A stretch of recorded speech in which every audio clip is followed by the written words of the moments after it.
have known just by seeing us or hearing us, or that we had a different sexual identity.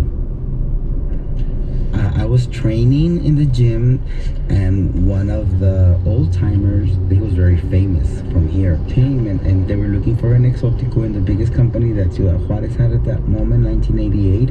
And guess who they picked? They picked me. Exoticos is like it's like a flamboyant wrestler. Not necessarily an exotico has to be gay, because there has been a lot of exoticos that are not gay, that are bisexual, or that are even transsexuals. They were like the clowns of the circus, and that's what I didn't want. I didn't want to become a clown of the circus. I didn't want to become one that the people laughed at me. I want to become one that people applaud and recognize my talent in the ring. Cassandro wanted to be a champion. He also knew that Mexico's 3-time world champion, El Hijo del Santo, had said publicly that he wouldn't wrestle exoticos. El Hijo del Santo has said that he wanted nothing to do with an exotico, because one time Rudy Reina had the nerve to try and kiss him in the ring. So, if he took the company's offer, he might never get to one of those big arenas. But this was his only choice.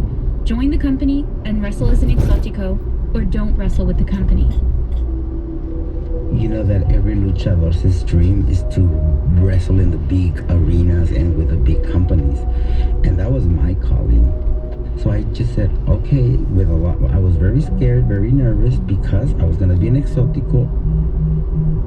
After the recruiter approached Cassandro, he and Pimpinela decided to move to Mexico City.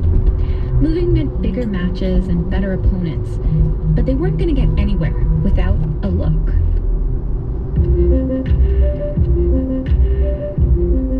The other exoticos weren't able to use makeup, no pantyhose, no bathing suits. They would just use like trunks or singlets.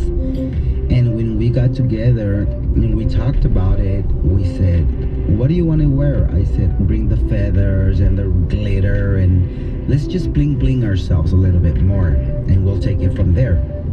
If we're gonna be exoticos, let's do this revolution. Let's go all out. We're gay, and let's just be true to ourselves, and let's see how the audience and the promoters and everybody else looks at us.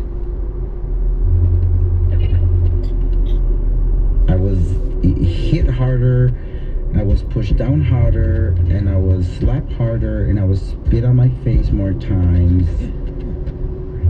I think that I had to do double the work that any normal male human luchador would do, because first, I'm already labeled and tagged as a homosexual.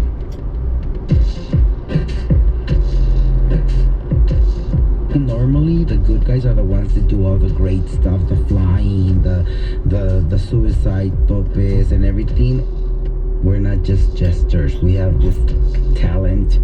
We like to walk in the ropes and fly outside the ropes and inside the ropes and do all these rolls and gymnastic stuff. And then word got around that I was good, that I was respectful, that I was disciplined. And then it took less than a year. Then the company said, we're going to give you an opportunity with El Hijo del Santo for the championship belt. Yeah, that El Hijo. The same legendary luchador who said he'd never wrestle an exotico. The promoter handpicked Cassandro from a sea of newbie wrestlers to take on the 3-time world champion. And I was just like, oh my God, I'm getting a big chance with El Hijo del Santo, the biggest legend of Mexico. And here I am, an exotico from Ciudad Juarez. The match was going to be January 28th, 1991. You know, in Mexico, the biggest sport after soccer is lucha libre. So we have the press. And for the most part, a lot of them were like against me. Like, why would he do the championship match with El Hijo del Santo? Why can't they pick somebody else? And I was like, well, there's a freaking reason why they chose me. And I'm gonna show you if you just let me do that match. El Hijo del Santo never responded to the negative press. Some fans and reporters were calling for him to cancel the match, but he stayed silent. That all got to me because it was a very happy moment in my career, but in my emotional and in my life, then I started like not believing in me and putting doubt on myself. 1 week before the match, Cassandro and Pimpinela went out to see a few lucha libre matches at the biggest arena in Mexico City. When they got to the stadium, the press ambushed Cassandro.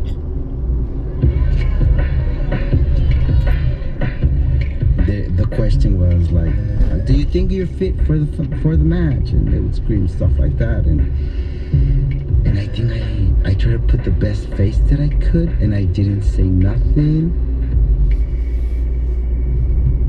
And when I got home in the bathroom, I don't know what triggered it or what happened, but I just knew that something was not feeling right. And when I stand up, there was a window right in front of me, and there was a razor right there. And I don't know what triggered it or how it happened. It just one of those things that just happened. I put my arm up, got the razor, put it in my mouth, cracked it open, got the knives out, and started cutting my wrist on my left hand. And I continued to cutting my wrist on my right hand. And it was like a slow process for me because I still I'm remembering right now just everything, how it happened, and it was just a moment where watching the blood run was okay for me. And Pimpinela came in and he saw me, and I was already sitting in the floor with my hands bleeding.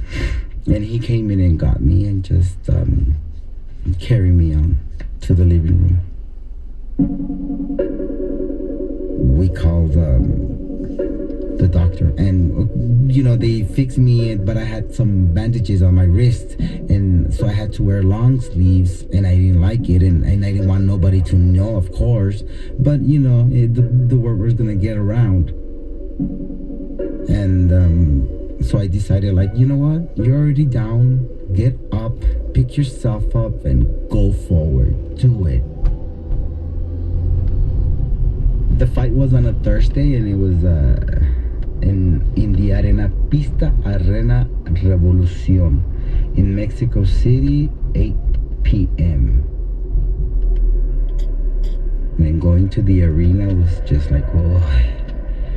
And when I walked in the dressing room, I remember I was shaking.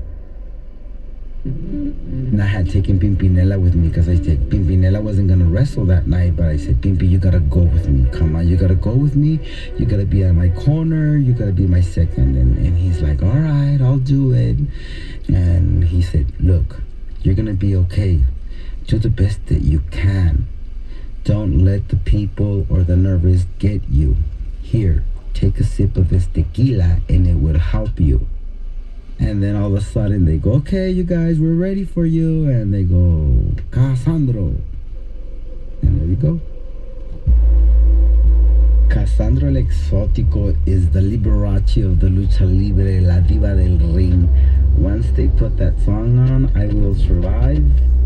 Ladies and gentlemen, Cassandro. And the doors open. That's my moment.